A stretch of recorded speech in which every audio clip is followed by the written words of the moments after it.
Nah, ini ada kasus yang sangat viral sekali akhir-akhir ini, yaitu kasus Vina. Kasus ini sudah terjadi dulu pada tahun 2016 silam, berarti sekarang sudah 8 tahun ya, sampai sekarang tahun 2024. Dan itu belum terungkap hingga saat ini, hingga kasus ini viral kembali kemarin dikarenakan ada filmnya yang diunggah ke layar lebar. Jadi film tentang kasus Vina ini diangkat lalu viral, baru sekarang kepolisian itu mengungkit kembali tentang masalah kasus ini. Dan dari dulu kemana itu ya? Padahal Polda Jabar dari dulu itu seringkali ada kasus-kasus besar yang tidak terungkap. Bahkan setelah viral baru terungkap. Contohnya seperti kasus ibu dan anak dulu yang ada di Subang. Itu sampai bertahun-tahun kan itu baru terungkap. Nah, ini si kasus Vina di Cirebon sampai 8 tahun. Kemarin itu sempat hilang, beritanya sempat hilang, kasusnya sempat hilang. Bahkan setelah diunggah menjadi film, itu viral baru diangkat kembali kasus ini. Lalu ada lagi tuh kasus yang anak hilang di Subang juga dulu, siapa namanya Darel itu juga sampai sekarang nggak tahu kasusnya sampai kemana, ketemu atau tidak juga nggak tahu kita. Jadi di Subang ini banyak kasus-kasus besar yang tidak terpecahkan. Oke, karena memang berita tentang Vina ini sekarang lagi sangat gempar, sangat viral-viralnya di media sosial. Jadi semua media sosial itu membahas tentang masalah ini. Hingga kemarin yang sudah ditetapkan jadi DPO itu 3 orang, 1 tertangkap yaitu si Peggy alias si Perong. Nah, seperti apa cerita tentang Peggy alias Perong yang baru tertangkap kemarin? Nah, ini kita dengarkan dulu cerita dari saksi kunci. Saksi kunci ini yang memang waktu itu ada di kejadian, di tempat kejadian. Jadi saksi kunci ini ada di bengkel di dekat lokasi kejadian itu. Oke, kita dengarkan dulu penjelasan dari saksi ini seperti apa. Sama yang para pelaku yang katanya 8 orang ini mengenal atau gimana? Ya, mengenal wajah aja, cuman nama-nama saya nggak tahu. Tapi sering interaksi nggak sama mereka? Nggak pernah. Tapi yang 8 orang ini emang benar-benar ada di TKP waktu itu atau gimana? Abang lihat? Kebetulan yang ada di TKP itu waktu itu sekitaran 8 orangan lah. Diperiksa dari kepolisian sendiri dimintain keterangan itu sejak kapan? 2016. Nah, terakhir kan kemarin sempat diminta keterangan tambahan tuh, apa yang diberikan informasi ke polisi, terus apa yang ditanya? Ya, terakhir semalam itu diberi keterangan soal masalah DPO yang semalam baru ketangkep itu dia menanyakan apakah saudara kenal sama orang ini. Ya, saya mengenalinya, cuman saya tidak tahu namanya gitu. Terus motornya apakah tahu motornya? Saya sebutkan ya saya tahu motornya apa, Smash gitu ya.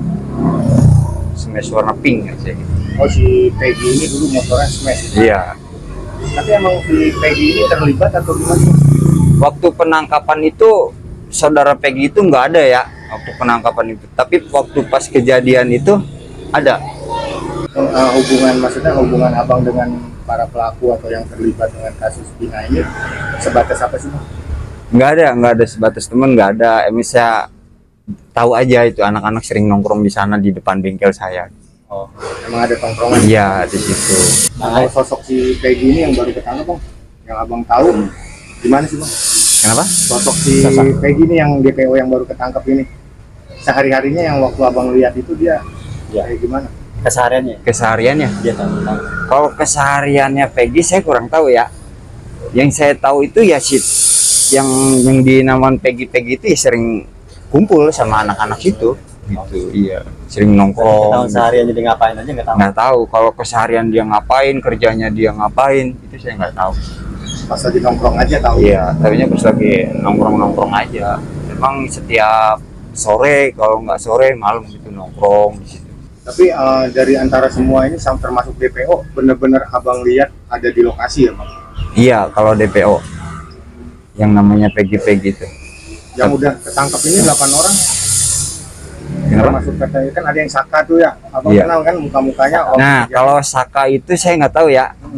Masalahnya pas waktu penangkapan itu Saka itu nggak ada. Terus juga pas waktu kejadian juga itu saya kurang begitu jelas tuh Saka itu. Pas penangkapan juga nggak ada itu Saka. Berarti mereka ini anggota geng motor bener bang? Nah, kalau masalah bicara anggota geng motor itu kurang tahu juga ya Pak.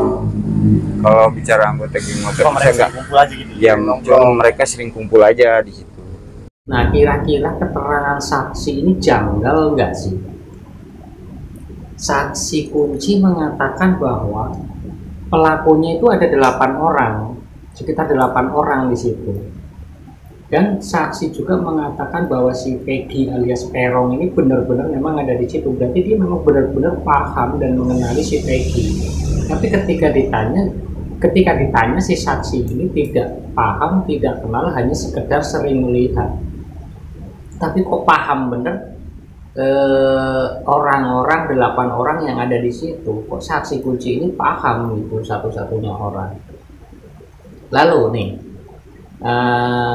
saksi mengatakan sekitar 8 orang. Oke lah, itu hanya perkiraan, mungkin orang panik gitu kan. Tapi kan 8 orang itu kan sudah tertangkap nih, dari awal sudah tertangkap si 8 orang ini. Jadi ada 8 orang pertama tertangkap, masih ada 3 yang jadi DPO. Berarti kan 8 tambah 3 11 orang dong yang ada di situ, bukan 8 orang pelakunya. Lalu dari 8 orang ini ada satu yang mengatakan bahwa dia itu adalah korban salah tangkap, yaitu si Saka Tatal. Dan si Peggy alias Perong ini, menurut keterangan dari keluarganya juga, ketika kejadian si Peggy ini bekerja di Bandung, tidak berada di Cirebon. Dia sedang menjadi kuli bangunan bersama orang tuanya atau bapaknya, ada di Bandung. Nah, ini kalau misalkan memang si Peggy ini memang benar-benar terlibat dalam kasus ini, sesuai dengan keterangan si saksi kunci, orang tuanya juga harus kena hukuman. Orang tuanya tetap harus kena hukum, karena apa? Dia melindungi anaknya yang sudah jelas-jelas bersalah.